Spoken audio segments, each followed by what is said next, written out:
بسم الله الرحمن الرحيم.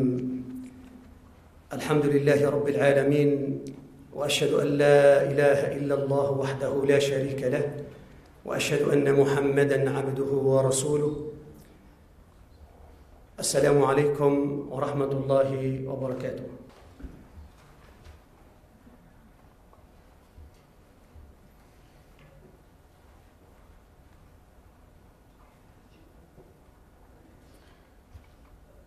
Tēnā koto katoa, mai te whare ariki o te kuini. Assalamu alaikum. Good morning. Today we gather in a place of worship, faith and friendship. We gather here in our Noor mosque, a home for community and for family. On the 15th of March, tragedy unfolded in this room. A terrorist attempted to sow division and hatred in a place that stands for togetherness and selflessness. He thought he could redefine what this space was. I'm here to help you show the world that he failed. Now, when I woke up in London on the morning of the 15th of March, I could not believe the news. An act of unspeakable hate had unfolded in New Zealand, a country of peace. And it had unfolded in Christchurch, a city that has endured so much more than its fair share of hardship. And when it was confirmed that 50 New Zealand Muslims had been killed, murdered while peacefully worshipping, again, I just could not believe the news. I have been visiting New Zealand since before I could walk.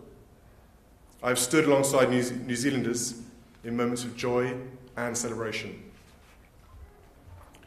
And I've stood alongside New Zealanders in this city in moments of real pain, after loved ones, homes, and livelihoods have been lost after the 2011 earthquake. And what I've known of New Zealanders from the earliest moments of my life is that you are people who look out to the world with optimism. You have a famous strength of character. You have a warm-hearted interest about cultures, religion, and people thousands of miles from your shores. You acknowledge, debate, and grapple with your own cultural history in a way that has no real parallel in any other nation.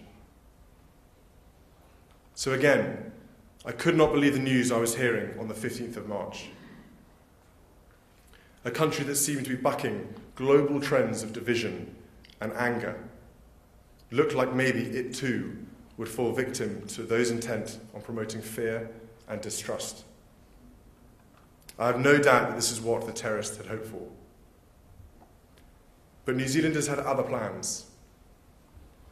The people of our Noor and Linwood mosques had other plans. In a moment of acute pain, you stood up and you stood together. And in reaction to tragedy, you achieved something remarkable. I've had reasons myself to reflect on grief and sudden pain and loss in my own life. And in my role, I've often seen up close the sorrow of others in moments of tragedy, as I have today. What I've realized is that, of course, grief can change your outlook. You don't ever forget the shock, the sadness, and the pain. But I do not believe that grief changes who you are. Grief, if you let it, will reveal who you are. It can reveal depths that you did not know you had. The startling weight of grief can burst any bubble of complacency in how you live your life and help you to live up to the values you espouse. This is exactly what happened here in Christchurch on the 15th of March. An act of violence was designed to change New Zealand, but instead, the grief of a nation revealed just how deep your wells of empathy, compassion, warmth, and love truly run. You started showing what New Zealand really was almost immediately.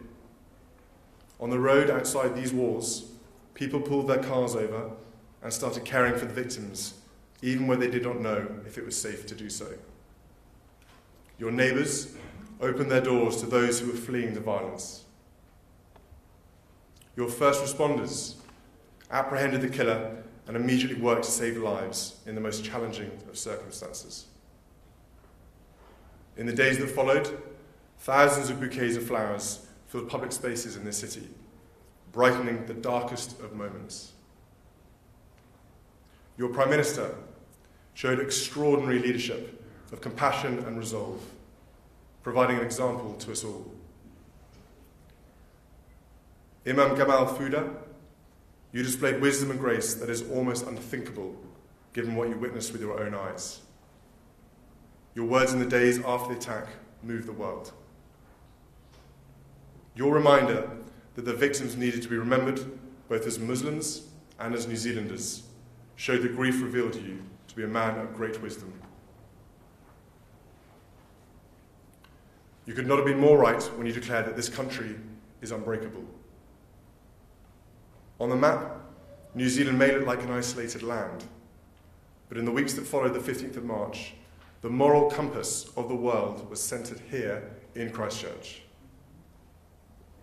You showed the way we must respond to hate, with love. You showed that when a particular community is targeted with prejudice and violence, simple acts like wearing a headscarf or broadcasting the call to prayer can reassure those who have reason to be afraid.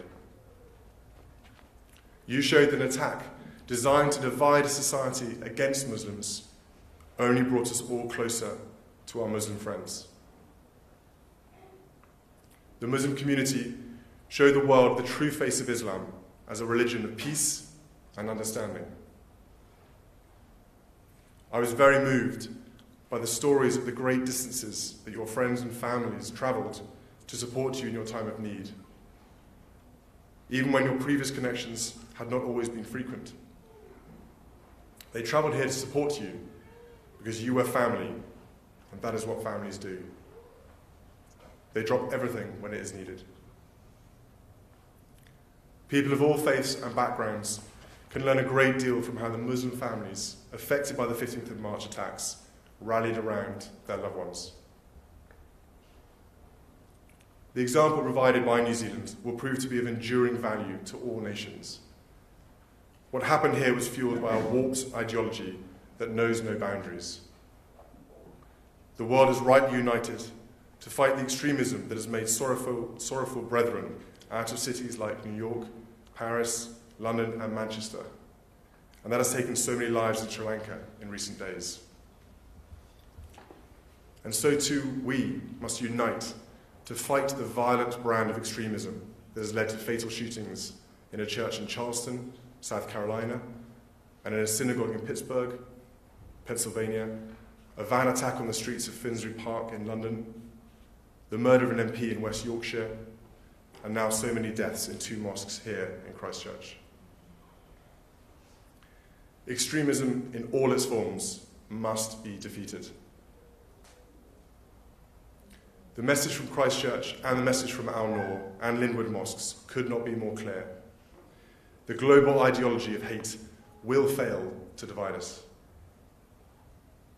And just as New Zealand has taken swift action to ban physical tools of violence, we must unite to reform the social technology that allowed hateful propaganda to inspire the murder of innocents. To the people of New Zealand and the people of Christchurch, to our Muslim community and all those who have rallied to your side, I stand with you in gratitude for what you have taught the world these past weeks. I stand with you in optimism about the future of this great city. I stand with you in grief for those we have lost, and with support for those who survived. And I stand with you in firm belief that the forces of love will always prevail over the forces of hate. Nō reira, kia kaha, oro, hauniwi, tēnā koto, tēnā tātou katoa. Shukran, salam.